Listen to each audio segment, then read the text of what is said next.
Oke, assalamualaikum warahmatullahi wabarakatuh. Saat ini kita di armada Tango Bravo Johan Jaya 122.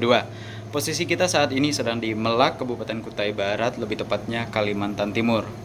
Kita saat ini sedang memuat, lagi proses muat ya, muat minyak CPO dengan kapasitas tongkang 5.000 ton. Ya, mungkin sebentar lagi kita selesai lalu bertolak menuju Samarinda dan dilanjutkan menuju Dumai, Riau dengan estimasi pelayaran sekitar 17 harian lah. Karena kemarin kita info dari beberapa teman. Itu juga kalau tidak ada gangguan ya, maksudnya tidak ada halangan karena sekarang ini masih musim barat jadi ombak masih lumayan 2 sampai 3 meteran bahkan mungkin bisa lebih. Kemarin kita di masa Lembu itu kena ombak-ombak 2,5 meter 3 meter. Nah kali ini kita mau menjawab nih, kan ada teman yang nanya beberapa itu kan, Bang, kalau kita mau merintis bekerja di perkapalan lewat jalur umum itu apa aja sih Bang persyaratannya gitu kan. Nah, untuk persyaratannya sih kalau lewat jalur umum menurut saya yang pertama itu kita BST dulu, ngambil diklat BST di kampus-kampus pelayaran itu pasti tersedia. BST lalu dilanjut diklat SAT, lalu diklat AFF, lalu dilanjut diklat SDSD. Setelah mendapatkan 4 sertifikat diklat tersebut, baru teman-teman ambil yang namanya diklat rating. Jadi rating juga terbagi dua, yaitu rating deck maupun rating yang mesin. Nah, jangan lupa juga buku pelaut teman-teman siapin dengan bermodalkan BST tadi.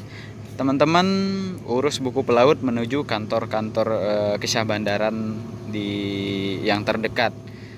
Nah, setelah itu baru kalau sudah ready buku pelaut sama 4 sertifikat tadi lah minimal dasar dulu sama rating, baru mulai melamar kerja di perusahaan-perusahaan pelayaran. Cuma saya sih prefernya sih lebih baik kita siapin semua berkas termasuk salah satunya paspor, lalu medical check up, MCU itu yang ada logo Garuda di Dishub.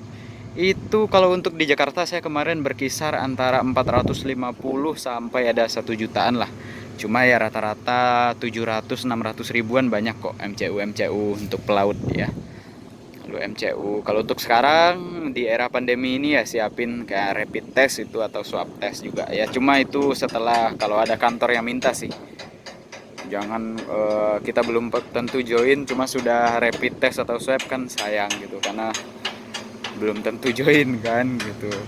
Nah kalau untuk pesan-pesannya sih yang harus disiapkan lainnya juga menurut saya yang pertama mental harus disiapkan, tubuh harus fit, lalu yang jelas juga iman sih karena untuk bekerja di kapal ini godaannya banyak ya.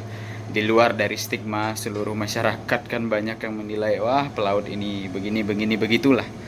Nah, kita harus tetap siapkan juga yang pertama iman terlepas dari itu karena kita bekerja di tempat yang cukup beresiko. Resikonya cukup tinggi, jadi mestinya sih ketika kita bekerja di resiko yang tinggi ini tempat kerja yang beresiko tinggi kita lebih mendekatkan diri lagi lah kepada Allah. Bekerja di kapal mestinya menjadi kesempatan untuk kita untuk merubah diri gitu.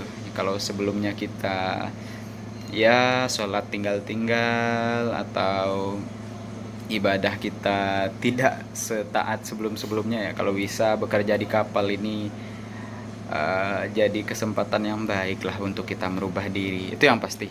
Jadi itu pesan-pesan dari saya sih secara pribadi karena apa ya, bekerja di kapal itu banyak rasa ya kalau menurut saya karena saya sudah lama juga bekerja di darat. Kalau di kapal ini ada pahit manisnya juga, beda-beda. Tapi mungkin di lain waktu saya akan cerita bagaimananya. Untuk kali ini mungkin saya lebih menjawab pertanyaan dari teman-teman yang tadi dulu, berhubung untuk durasi ya.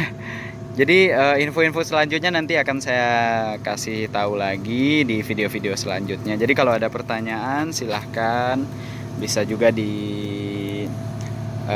jangan lupa di like dan subscribe pastinya ya, supaya dapat info-info terbaru ya. Kalau udah ada ilmunya ya alhamdulillah, kalau nggak ada Ya minimal untuk hiburan gitu, karena kita sama-sama pemula. Harapan saya semoga yang bekerja di laut, kita sesama pelaut semuanya dapat kembali kepada keluarga dalam keadaan sehat walafiat, membawa rezeki yang berkah. Amin ya robbal alamin.